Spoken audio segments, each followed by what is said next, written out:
Hear me out when I say this, and I'm kind of vomiting in my mouth a little bit too. Speaker of the House, Nancy Pelosi. All right, hold on. You'd think this would be a negative article, but this is a very rare moment where I do agree with her. Hear me out again. Pelosi clashes with fellow Democrats in closed-door debate on impeachment. Right now, as it currently stands, and again, anything can change because right now the establishment media and some establishment Democrats are kind of jumping up for joy that a few, maybe two Republicans right now have basically gone on the record that's saying that Trump should be impeached. But Speaker Nancy Pelosi basically is telling her allies rejecting the call to move forward for now, according to a few sources. As it stands, Representative David Cicilline of Rhode Island, Jamie Raskin of Maryland, and Joe Negos of Colorado, all members of the Democratic leadership, pushed to begin impeachment proceedings during a leadership meeting with Pelosi's office. However, it's being ignored by Nancy Pelosi, indicating that she is against any form of strategy for the impeachment of President Trump. Now, again, just a quick reminder. You impeach Trump, guess who you're going to get?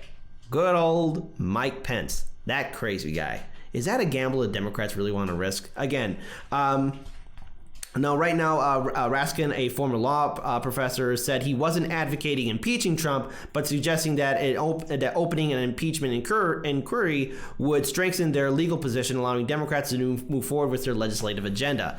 What I'm taking from this is more of still an aftershock that the Russiagate conspiracy never bloomed into something that the Democratic establishment and establishment media wanted. Remember, for 2.5 years, we kept on hearing this narrative that Trump is associated with Russia, Russiagate's real, and then that way we can get him out of office. All of a sudden, the Mueller report comes in and nothing. That's it. 2.5 years wasted.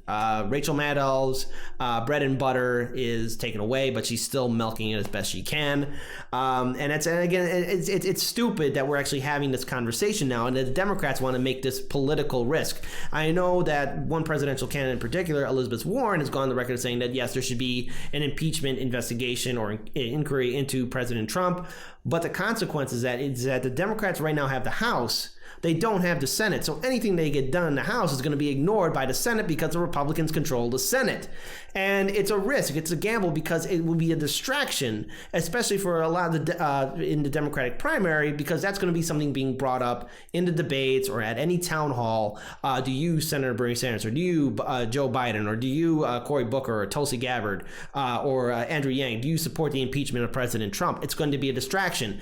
The talk of impeachment, what it will do is take away the talking point of policies and legislation that said Democratic candidate will be fighting for, because the talk of impeachment will overshadow everything else. And let's just say, for example, this impeachment proceeding fizzles out. The Democrats will again be shooting themselves in the foot, hoping to have a quick win. It's not worth the risk. And this is, again, where Nancy Pelosi seems to be on point for the moment, where she's at least telling her allies and in the Democratic leadership to stop. We should hold on this. And it's too much of a risk to do during this 2020 election cycle that we're getting close to. I don't know whether or not she's really going to rein them all in. I do hope that she is, sincere. I do hope she is sincere about this, because the risk of impeaching Trump would mean that there's a 50-50 chance in which it could be a victory for President Trump. I really doubt the Republicans in the Senate or the Republicans in the House are just going to say, you know what? We're just going to snap our fingers and just impeach Trump just like that. Mike Pence is president. They're not going to do that. They're never going to do that. And you're living in a fantasy world if you think that the Republicans in the House and Senate would do that. Kira, I want to get your thoughts on this. I disagree. X gets a square. Wow. Okay, let's hear. Let's hear why. I think that not impeaching is the political risk. I think that Democrats are well known for being weak, for getting paid to lose, and for keeping the status quo where it is, because the status quo is what got them into power. And I believe that that's what Nancy Pelosi is doing here. I think that Nancy Pelosi is an outrageously calculated politician, but I don't think that she's calculated in the sense that she really cares for, and she cares for her party insofar as like the people that agree with her and are on her side, but I think that Nancy Pelosi fights and is in the corner of Nancy Pelosi.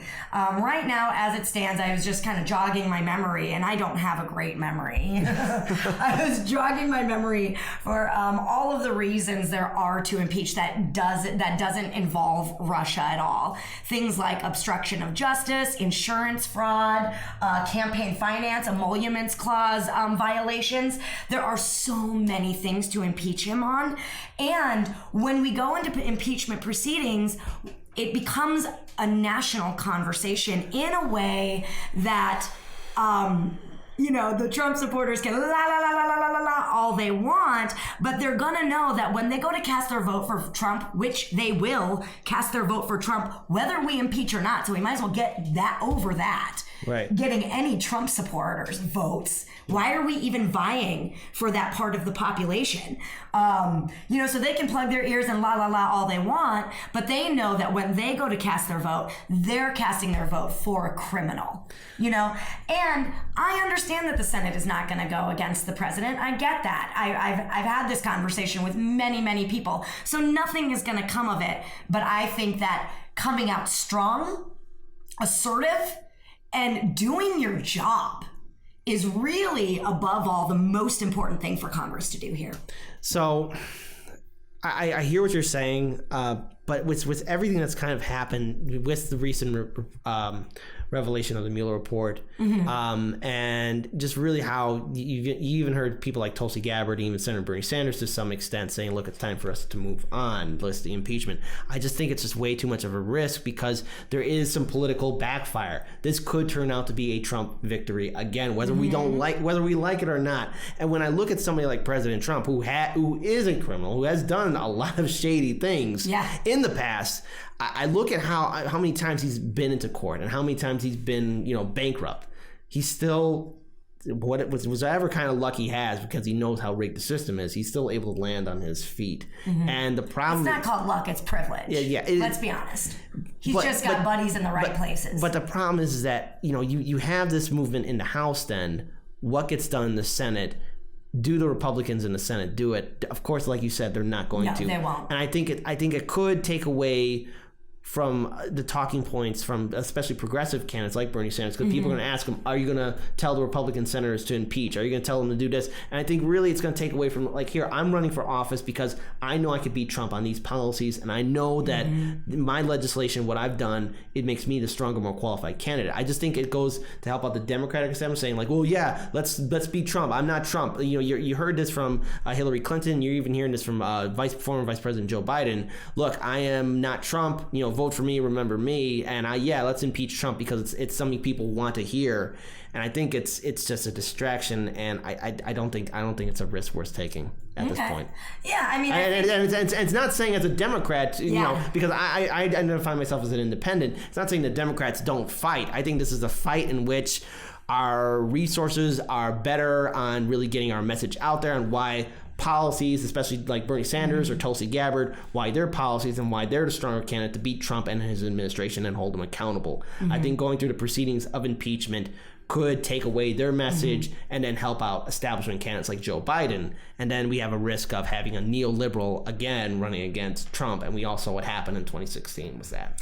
Yeah, absolutely. And I don't think that Democrats want to hear the drumbeat of impeachment just because they think it's politically expedient.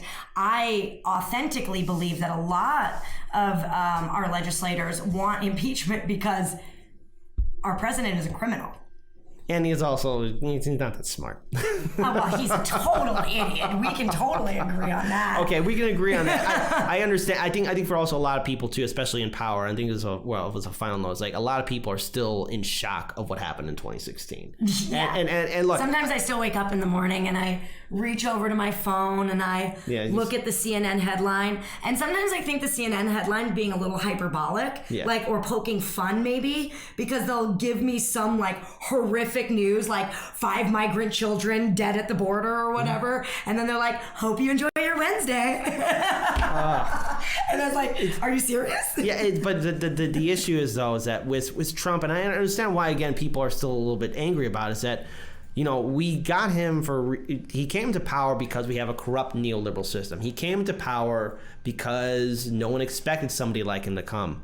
And the thing is, we need to reform our political system, and we need to really, have a lot of new policies and get rid of this neoliberal system that we have. Because if, let's say, we're successful in taking out President Trump and the system that created him in the first place isn't reformed or vastly changed, we could get another person like Trump. Only except the more frightening situation is that you can get somebody a little bit more competent. Who is an IQ above 49? Yeah, way more competent. Hey, did you like that video? Hit the subscribe button, hit that thumbs up icon, and also hit that ring bell notification so that way you guys know when we have more content up on the Hardlens Media YouTube channel. But Paul, what else can people do to help us out? Keep watching.